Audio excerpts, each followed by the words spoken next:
The Ming tax system had two primary components, the land tax and the service levy, also called corvée. The land tax was collected in kind, in grain and cloth. Each household was assessed a quota depending on the amount and quality of land they owned. The specific type of tax depended on the region. In some places it might be rice, in some places it might be wheat, in some places it might be both. The service levy was also an in-kind tax.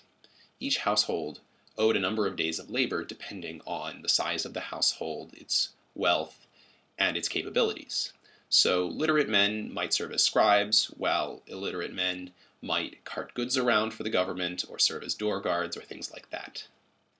Households registered as craftsmen had to produce goods for the local government, things like shoes and ink, and in some cases they had to travel to the capital to provide their services there.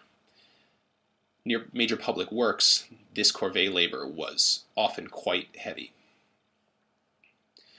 To assess these taxes, the government conducted a series of surveys of landholding and of population. These are often called cadastral surveys.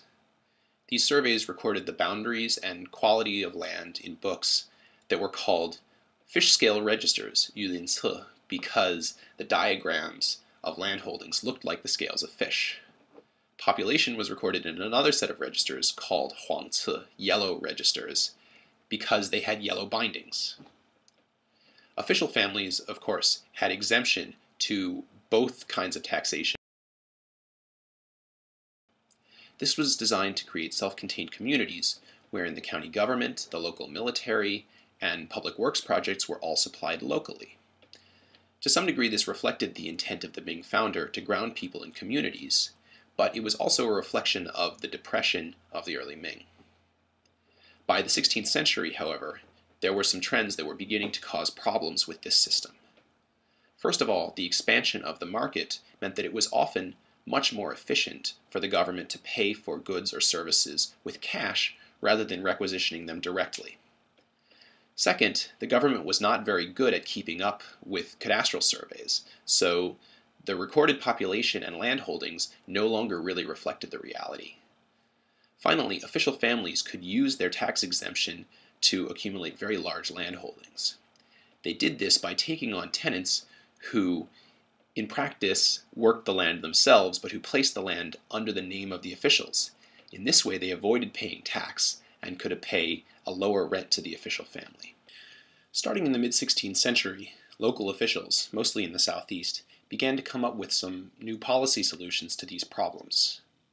These reforms allowed some taxes, most frequently the corvée labor, but in some cases the land tax, to be paid in cash rather than in kind. The government would then use this cash to pay for goods and services on the market. This allowed a greater degree of specialization among the population. So some people could become year-round clerks or year-round door guards, while others were farmers who simply paid their share of the labor as a cash surcharge. In 1581, Grand Secretary Zhang Juzheng made these reforms national.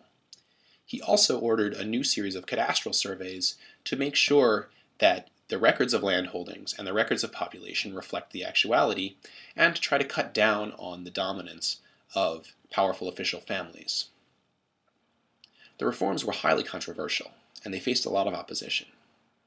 Ultimately, many tax payments were monetized across the empire.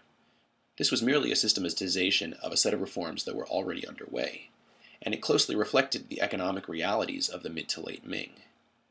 But the reforms did not do anything about the vast and overlapping bureaucracy that had grown up around the early Ming tax system. The new land surveys also remained incomplete, and the reforms largely failed to curb the power of official families.